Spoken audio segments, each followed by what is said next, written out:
السلام عليكم ورحمة الله، أهلا وسهلا بكم في فيديو جديد. كلمتين كده على السريع بالنسبة لأي حد بيروح عند فني صيانة موبايلات أو مهندس إلكترونيات فبيصلح له التليفون بتاعه أو أيا كان، بالذات في بند الشاشات. لازم ننوه على كام نقطة كده في الموضوع، لأن الموضوع فعلا بقى مزعج كتير جدا. أول حاجة، فني الصيانة مش مسؤول عن أي حاجة تحصل للشاشة نهائيا، تمام؟ بعد استخدامك للشاشة، طول ما انت موجود عنده في المحل وبتجرب لسه الشاشة بتاعتك، فهو كده انت لسه عنده وتقدر تدينه بالشاشه بتاعته. لكن انت خدت الشاشه وطلعت من عنده والشاشه جرى فيها ايا كان هو ايه، فالشاشه دي حضرتك او الحاجه اللي حصلت في الشاشه ديت مسؤوله من حضرتك انت، مش مسؤوله من فن الصيانه. لان الموضوع ده بقى رخم كتير جدا يا اخوانا، وبالذات كمان لان الناس مفكره ان انا يعني مديكوا حاجه على ضمان مدى الحياه كمان. يعني زي واحده تقريبا كانت مركبه عندي نص تقريبا من 5 6 شهور قبل ما افتح انا المحل تقريبا بشهر. تمام، انا فاتح تقريبا دلوقتي بقى لي 4 شهور، وهي بقى لها شهر، يعني تقريبا 5 شهور، يزيد حاجه بسيطه يقل حاجه بسيطه، بس هو في الرينج ده يعني. فجاء من قيمه يجي 10 ايام بتقول لي ايه، النص بتاعي ساب وعايزك ايه تعدله لي او تلزقه لي تاني. فقلت لها ماشي، قلت لها بس انا هشيل الشاشه كلها لان الشاشه متطلبه كده، وعشان برضه في نفس الوقت اعمله لك بشكل احسن. فقالت لي ماشي مفيش مشكله.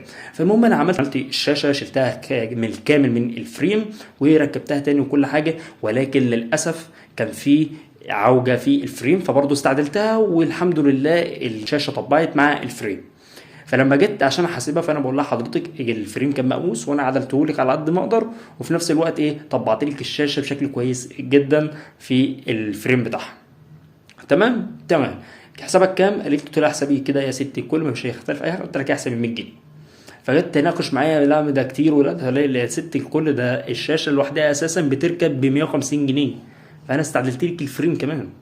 فالاخر رسيت اللي انا خدت من الست ديت 40 جنيه بس، والله حصل 40 جنيه بس. فانا المهم قلت ايه مفيش مشكله، بس اول واخر مره اللي انا هعمل حاجه للزبون من غير ما تكون متفق قبلي، حتى لو كان حد قريبي.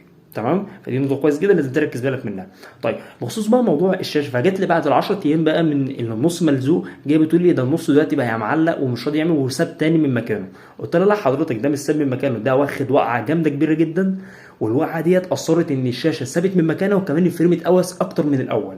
تمام، غير كده ان الشاشه دي اتزنقت كمان بعد النص ما وقع، لان جايب حوالين الشاشه كده الشاشه ايضا وكل حاجه، ولكن حوالين الشاشه كده جايبه سواد، فده معناه ان البتاع ده جه فيه ميه او وقع او زنقه كبيره جدا. وهي طالبه مني ان انا اعمل لها الشاشه ديت على حسابي الشخصي.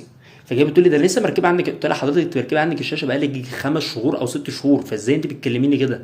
انا مش مديك على ضمان مدى الحياه، انا اخري خالص يوم كمان ما اقول لك، وده مش موجود عندي والله، يعني يوم ولا اتنين بالكتير واديك على حاجات معينه في الشاشه، مش كل الحالات. يعني مثلا لو الشاشه فصلت تاتش لوحدها، الشاشه جابت سواد لوحدها، ده ماشي ممكن اتفاهم مع الراجل التاجر اللي عندي، والله ده حصل 1 2 3، وكمان مش هيرضى والله.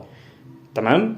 لكن انا كنت بقول على الاقل حصل حاجه شكل كده انا ملزم بيها، لكن ما تجيش بعد 5 6 شهور الشاشه سوء استخدام منك، تمام، تيجي تلبسها لي انا، ده شيء مش منطقي.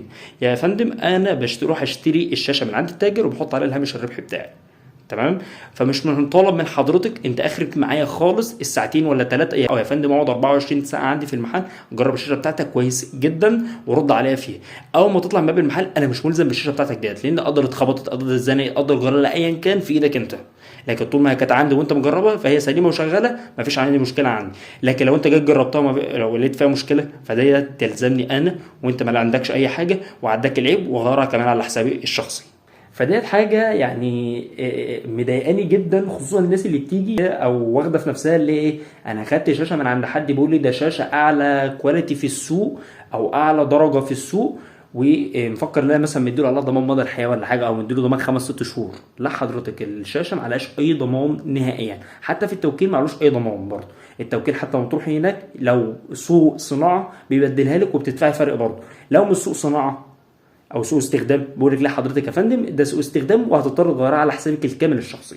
فلازم برضو تبقى فاهم النقطه ديت حتى لو انت بتتعامل مع التوكيل. والسلام عليكم.